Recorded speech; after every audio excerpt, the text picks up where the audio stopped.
Hey guys, I wanted to show you the graft that I made. This is a graft between, it's a graft. It's a graft of Willis Gerüschte, which is a Gräser follow-up hybrid. The plant didn't really grow very well, and I just felt like, maybe it helps to graft this guy on a good Trichocereus stock. So I used a hybrid between TJG and Juan Cabamba, which I bought as grafting stock, which are great grafting stocks, and grafted it on it.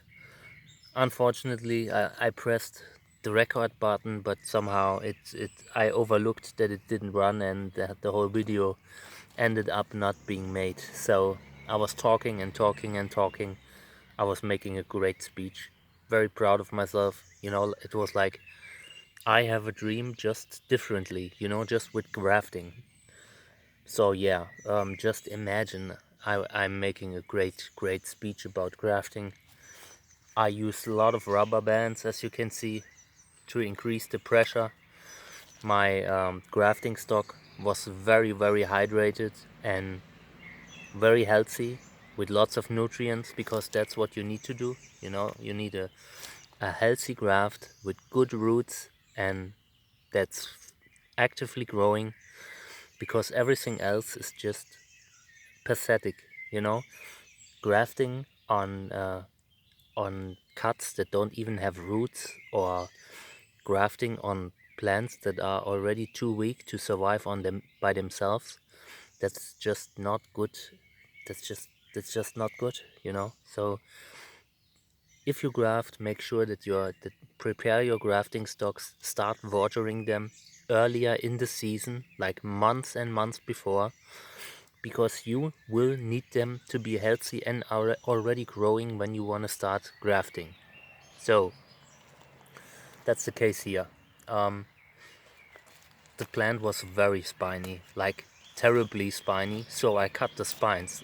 I was really losing it, because when you press a lot, when you put a lot of pressure on something that's like a spiny tennis ball that can shoot in your face at every chance, then you have concerns, and for good reasons. So yeah, I cut the spines.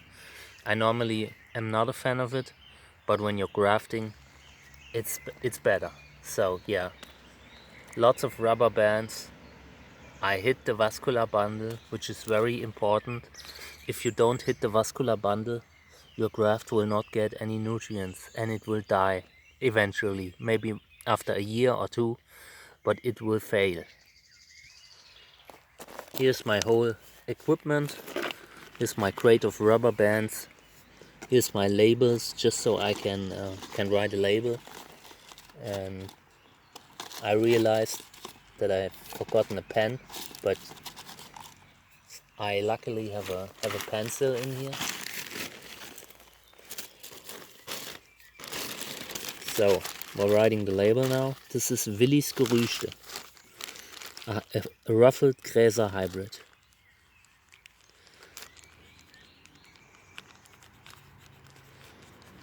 I expect that this plant will flower in 2 or 3 years at the most. Grafted plants just flower very easily. If you have trouble getting your plants to flower, grafting them on a good Trichocereus, on a good growing Trichocereus, might be a good solution. So yeah, and this is the original, this is the rest of the original plant. I will just put this in the greenhouse where it can, it will pop out again. So yeah, that's basically it. If you have any questions about grafting, feel free to write them in the comments. We're looking at them, and if we find the time, we write replies. And it's not always, we can't comment every time, but we try very hard to reply to all questions, and we're always happy to help. Alright guys, take care, bye.